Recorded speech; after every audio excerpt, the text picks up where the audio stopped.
Well, today is an exciting day. I am getting back to pressure canning produce from my garden. It's been a couple years. So I just took it out of storage. This definitely has been a great little canner. It's definitely, I would say, beginner friendly and budget friendly compared to some of the other options out there. And it feels like I'm starting over again, pretty much. I'm gonna really have to go over the instructions and pay attention to the instructions. And we're also gonna try a new method for pressure canning.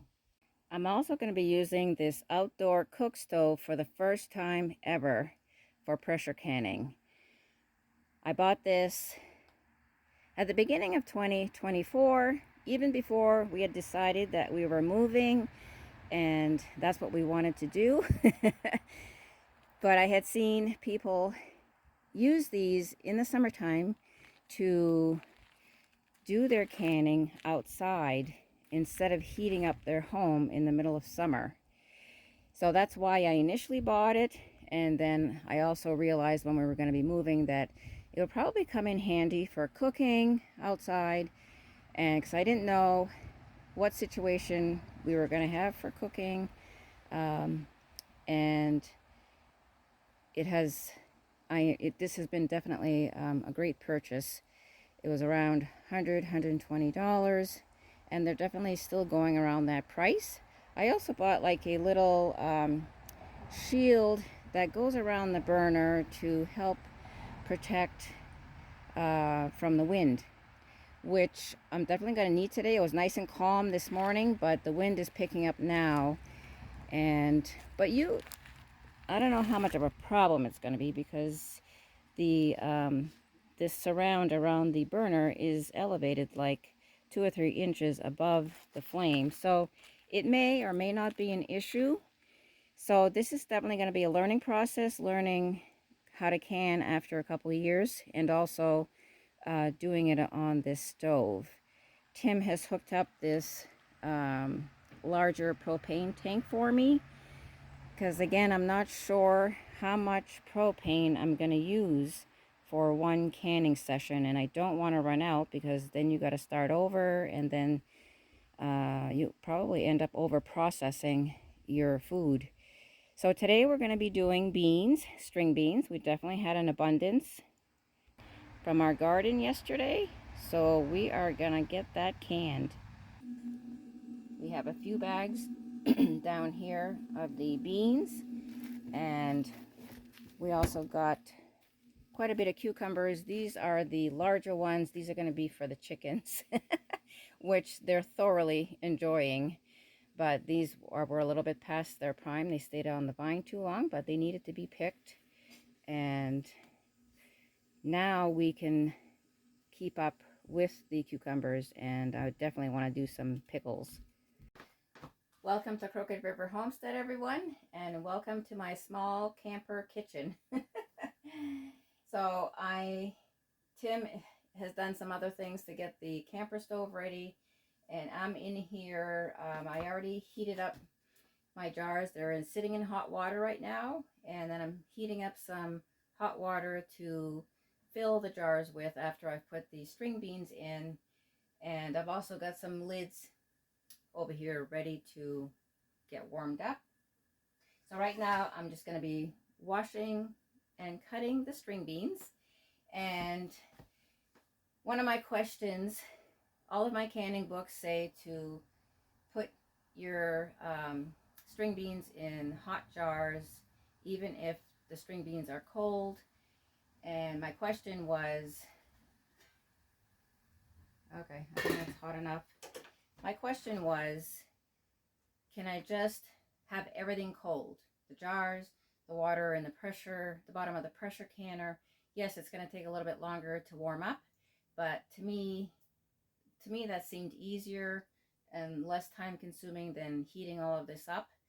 But we're going to do it the right way. Even Google said to do it that way, to heat everything up. And even though your string beans are cold, so So we're gonna do it that way. I have reread my pressure canning manual on how to, and luckily I had written myself some little notes, little tips, because I don't use the pressure valve that comes with the canner. I can't remember, it's a different kind of pressure valve, and I can leave a link down below. And it's much easier to use, I find, than trying to babysit the number on the dial. You're just listening for that slow churning sound, or that's the best word I can find right now. So I feel ready. I'm sure I'll be rereading the instructions as I go along, but this is probably the most time-consuming piece of it. So that water is hot, so now I'm going to get the water in the pressure canner hot, and I have filled that to the bottom line. We're not above 1,000 feet above sea level here. So in my different pressure regulator, I'm going to be using 10 pounds of pressure. So we're going to get started. I should also mention that I washed everything again, because my pressure canner's been in storage for a couple of years, almost a couple of years, and checked all my gaskets and everything, that nothing is cracked where any steam can escape.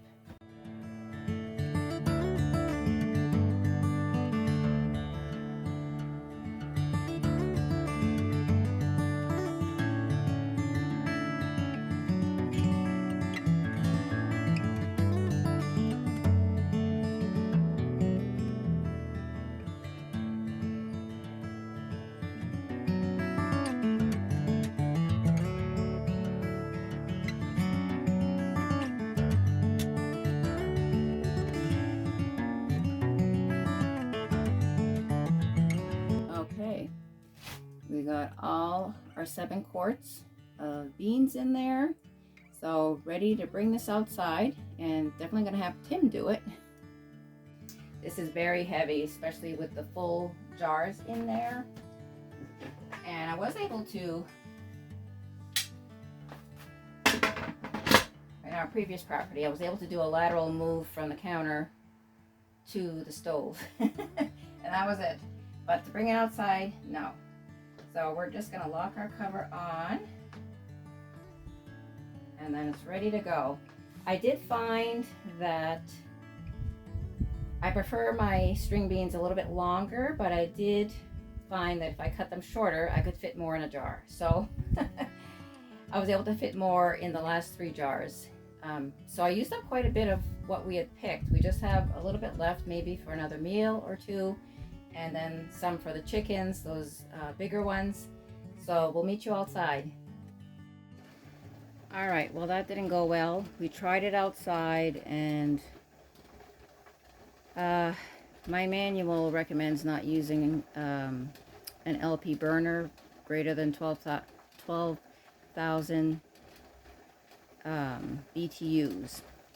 And each burner on my cook stove is 75,000, and even though I had it on the lowest setting, I felt like it was exhausting too much steam initially.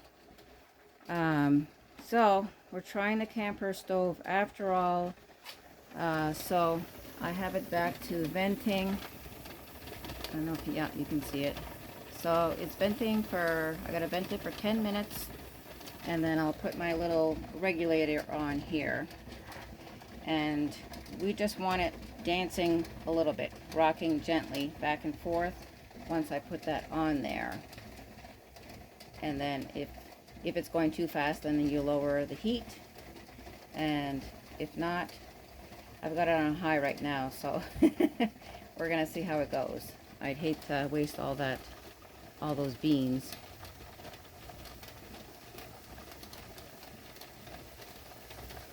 One of the issues, I guess, with using the propane burners is you run the chance of melting, possibly melting or warping the bottom of the canner. Okay, I just put my pressure regulator on, and we're waiting for the pressure to build now, and you can see on the regulator the pressure is going up. But we're not really going to be paying attention to that number. We're just going to be listening for the kind of chugging along of this regulator. And then once that is where we want it, we're going to start timing our canning time for 25 minutes. One tip that I highly recommend, I use a dish glove when I'm putting on the regulator because you have high pressure steam coming out of there, and even with a pot holder I find it a little sketchy to get it on there correctly without risk burning yourself. Okay, so you can see the gauge is between 10 and 15, but our regulator is dancing at about the right rate that it should be. And I have turned down the temperature on my burner here between 6 and 7, and that's going to be different with every stove. My stove in our previous property, I couldn't use like the largest burner on the stove. I had to use like the next largest one on high. So it just takes a little working with what you have and finding out that sweet spot. So now we're going to start our timer at 25 minutes. So 25 minutes is up. So I'm just going to gently slide over the canner. I don't really have much room here to get it away from the heat source, but I'm going to do the best we can without having it tip over. So now, just going to let the pressure go back down and let it cool off. So we're going to wait for the pressure to go to 0. And then we're going to wait another 10 minutes for everything to cool off some more. And then we can remove our cover. But right now, we're not touching anything. We're not touching the pressure regulator, nothing. Because if you touch that, a lot of steam is going to come out. And this button will be down when the pressure is also down to 0. So we're down to 0 pressure. We're going to remove our regulator and take the cover off. The canner is still pretty hot.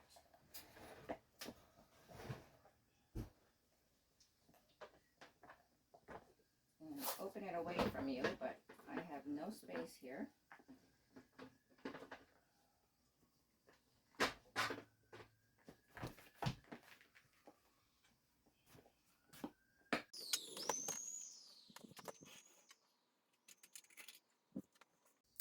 Well, I definitely learned a lot today.